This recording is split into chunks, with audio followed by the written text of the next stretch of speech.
పితా పుత్ర పవిత్రాత్మ నామమున ఆమెన్.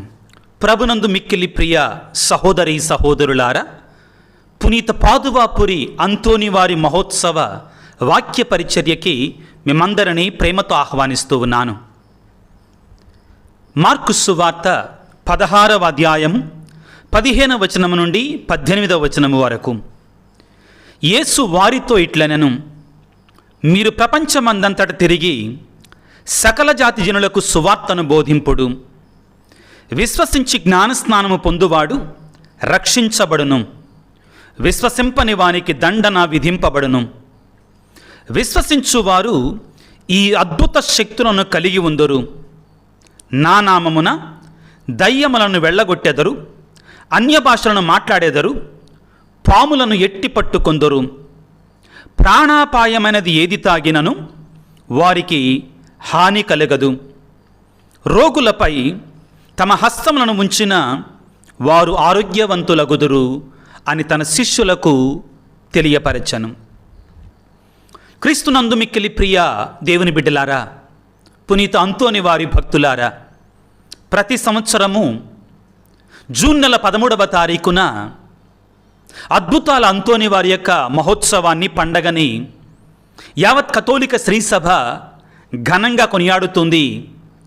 వారిని సన్మానించటం ద్వారా, వారిని గౌరవించటం ద్వారా ఆ దేవాది దేవునికి మహిమ ఘనత చేకూర్చులాగున శ్రీసభ ఈ పండగను కొనియాడుతూ ఉంది.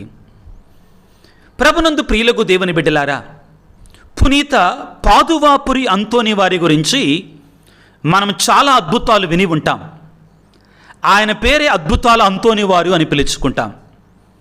ప్రథమంగా నేను ఎప్పుడు వేసేట ప్రశ్న ఏమిటి అంటే, అంతోని వారిలో ఇన్ని గొప్ప అద్భుత శక్తులు రావడానికి ఏంటి కారణం అని మనం ఎల్లప్పుడూ కూడా ప్రశ్నించుకోవాలి.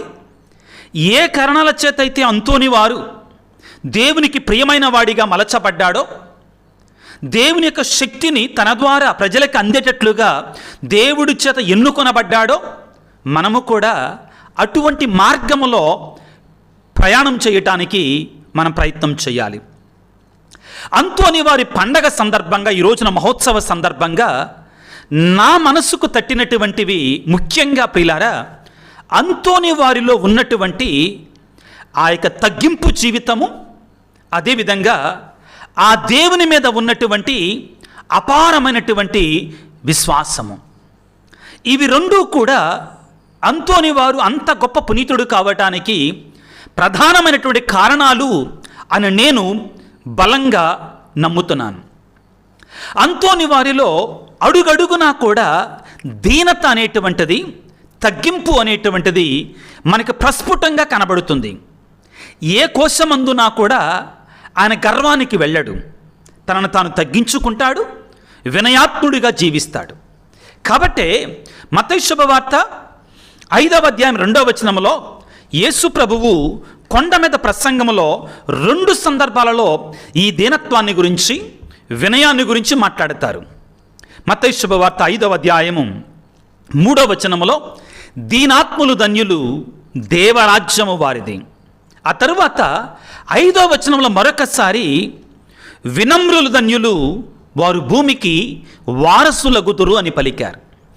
2 ధన్యతలని ఈ దీనత, వినయం మీదనే యేసు ప్రభువు ఆధారం చేసుకొని మాట్లాడుతున్నారు పిల్లారా.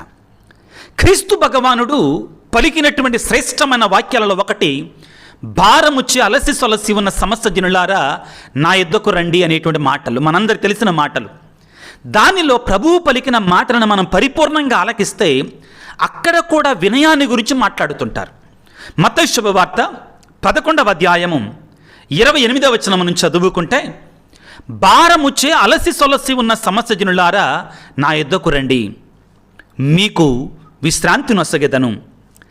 నా కాడిని మీరెత్తుకొనుడు. ఇక నుండి జాగ్రత్తగా ఆలకించండి. సాధుశీలుడననియు వినమ్ర హృదయుడననియు నా నుండి మీరు నేర్చుకొనండి అంటున్నాడు.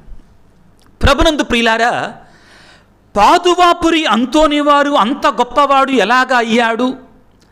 ఆయన వలె మనము కూడా మారాలంటే చేయాల్సింది ఏమిటి అంటే, మొట్టమొదటిగా ఆయనలో ఉన్నటువంటి ఈ దీనత, ఈ వినయము అనే సుగుణాలని మనము అలవరుచుకోవాలి.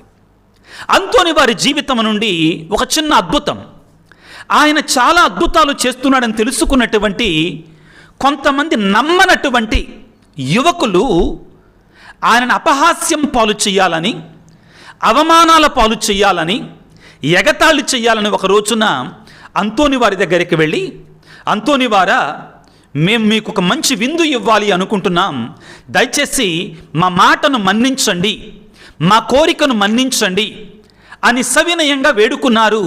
కానీ దుర్బుద్ధితో, దురుద్దేశముతో అంతోని వారు అంగీకరించారు. వారు పిలిచినటువంటి ఆ ఆహ్వానాన్ని స్వీకరించి భోంచేయటానికి వెళ్ళారు.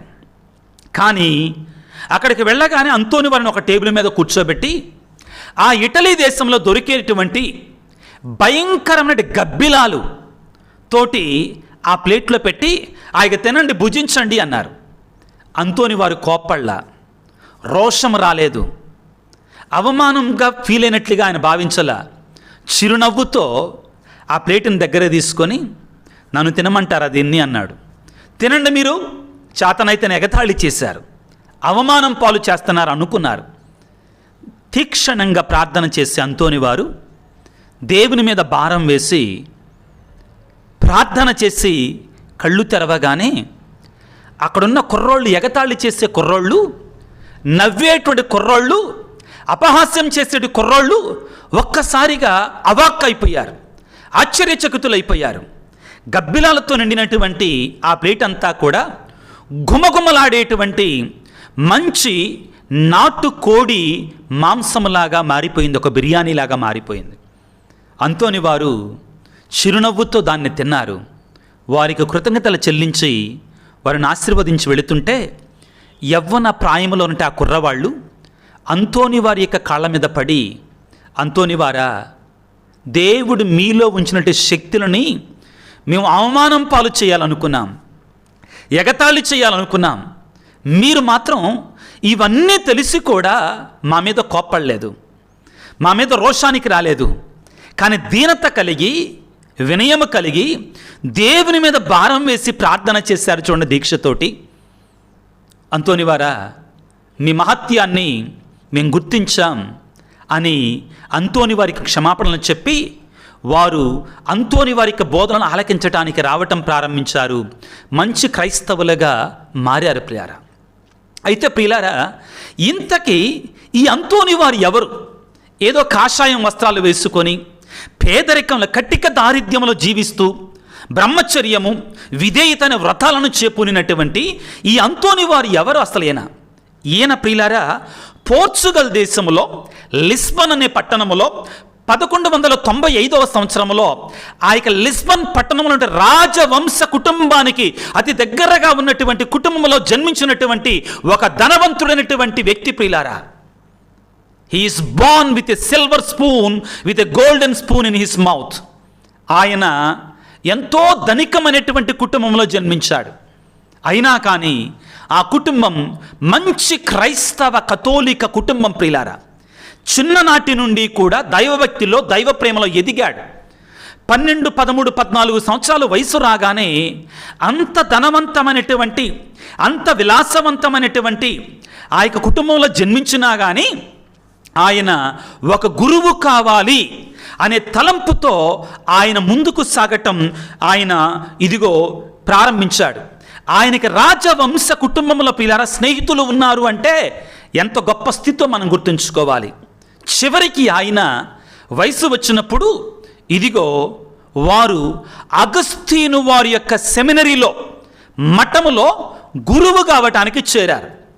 కానీ ఆయన చేరినటువంటి ఆ మఠం ఈ లిస్బన్ పట్టణానికి చాలా చేరువలో ఉండటం వలన, అంతోని వారు చాలామందికి తెలిసినటువంటి వారు కావటం వలన ఆయన చూడటానికి చాలామంది వస్తూ ఉండారు మఠంలో కూడా. కాబట్టి ఆయన తపోదీక్ష భంగమవుతుందని ఇదిగో ఆయన అక్కడి నుంచి సుమారుగా ప్రియులారా 175 కిలోమీటర్ల దూరంలో ఉన్నటువంటి కోయింబ్రా అనే పట్టణానికి తనను తాను తన సొంత ఉద్దేశంతో ఆయన దూరంగా వెళ్ళిపోయారు. ఎంత సహృదయమో చూడండి పిల్లారా. నేను పరిపూర్ణంగా దేవునికి చెందాలి, ఈ బంధాలు బాంధవ్యాలు అనేటువంటివి నన్ను దేవుని నుండి దూరం చేయకూడదు అనేటువంటిది అంతోని వారి యొక్క తలంపు. చివరికి వారు 1220వ సంవత్సరంలో గురు పట్టాభిషేకాన్ని స్వీకరించారు. అయితే ఆయన ఎప్పుడూ కూడా ఇంకా నేను దేవుని కోసం పాటుపడాలి, శ్రమించాలని తపనతో జీవించేవాడు. కాబట్టి అతి పవిత్రమైనటువంటి గురు పట్టాభిషేకాన్ని స్వీకరించి ఒక పవిత్ర గురువుగా దేవుని సన్నిధిలో మారిపోయారు. అయినా కానీ ప్రియులారా, అంతోని వారిలో నేను ఇంకా దేవునికి నేను అంకితం చేసుకోవాలి, సమర్పణ చేసుకోవాలి, దానికంటే ఎక్కువగా నేను క్రీస్తు కోసం మరణించాలి, వేదసాక్షిగా మరణించాలి అనే తపనతో ఆయన రగిలిపోయాడు. కాబట్టి 1221వ సంవత్సరంలో ఫ్రాన్సిస్ వారి సభకు చెందినటువంటి కొంతమంది ఆ ప్రాంతానికి వచ్చి దేవునికి సువార్తను బోధిస్తున్నారు. చాలా పేదరికంలో వారు జీవించేవారు. అటువంటి సమయంలో ఫ్రాన్సిస్ వారి సభకు చెందిన కొంతమంది గురువులు ఆఫ్రికా దేశానికి వెళ్ళి అక్కడ మరి వారు వేద సాక్షులుగా మరణించారు అని తెలుసుకొని వారు ఫ్రాన్సిస్ వారి సభలో మరి చేరటం జరిగింది. అగస్తీను వారు సభ నుండి మారటం జరిగింది. ఆ తరువాత ఆయన ఇదిగో ఆఫ్రికా దేశానికి వెళ్ళాలి, అక్కడ పేద ప్రజలకు దేవుని సువార్తను బోధించాలి అనే తపనతోటి దానికంటే ఎక్కువగా అక్కడ నేను క్రీస్తు కోసం మరణించాలి అనని పెద్దల యొక్క అనుమతితోటి వారు పడవల ప్రయాణం చేస్తూ ఉండగా ఆ పడవ పగిలిపోయి చివరికి ఆయన ఇదిగో సిసిలీ ద్వీపములోనికి రావటం జరిగింది, కొట్టుకొని రావటం జరిగింది.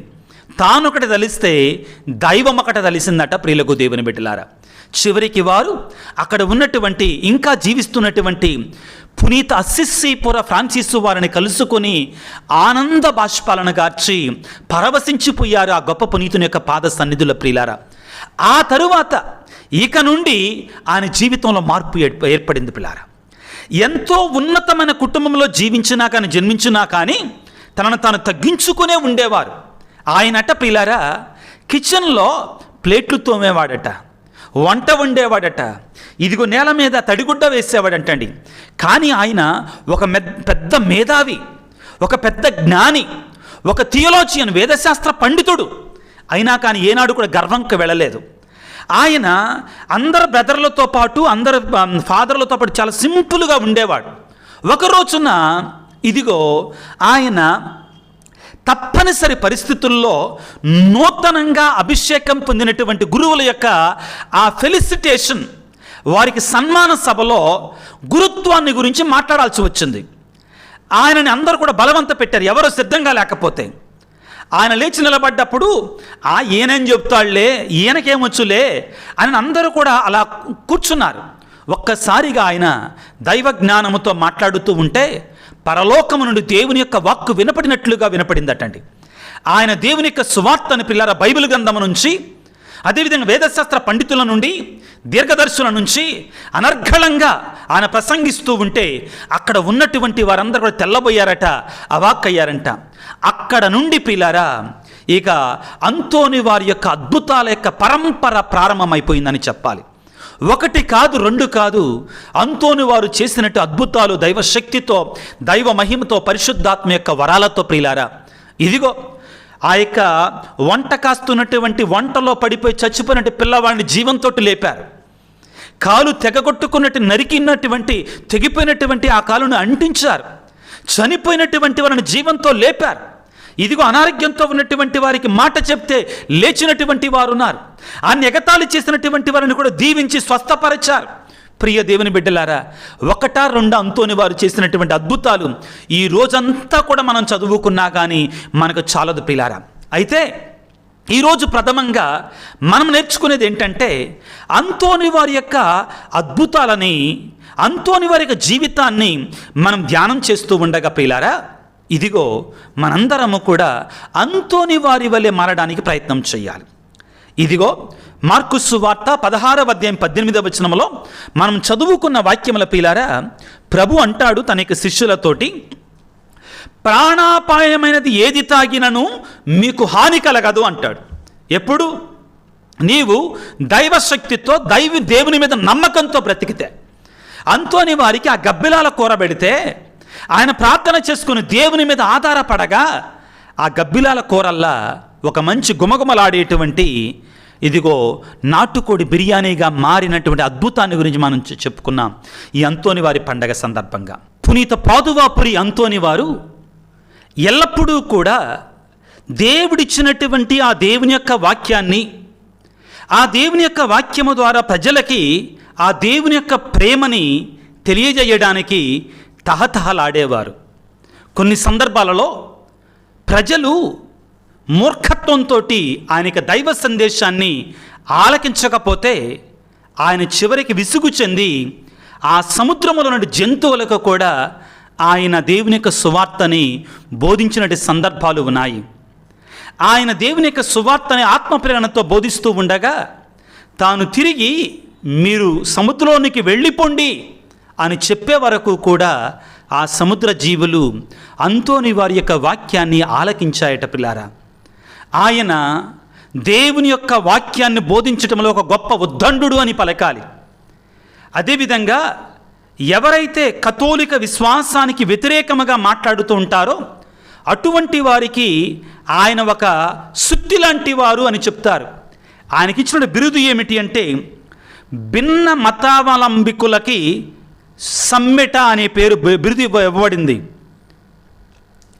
ఆయనకిచ్చినట్టు బిరుదులలో ఒకటి ఏమిటి అంటే భిన్న మతావలంబికులకు సమ్మెట అంటే సుత్తి అని అర్థము. మఠవాసాల పాలిట పెద్ద ఓడ, అద్భుతాల వ్యక్తి. ఈ విధంగా వారు చేసినట్టు అద్భుతాలను బట్టి, వారికి ఉన్న గుణగుణాలను బట్టి ఎన్నో బిరుదులను ఇవ్వటం జరిగింది పిల్లారా. చివరికి అంతోని వారు పిల్లారా 1231 సంవత్సరం స్వర్గస్థులయ్యారు. దేవుని సన్నిధికి వెళ్ళటం జరిగింది.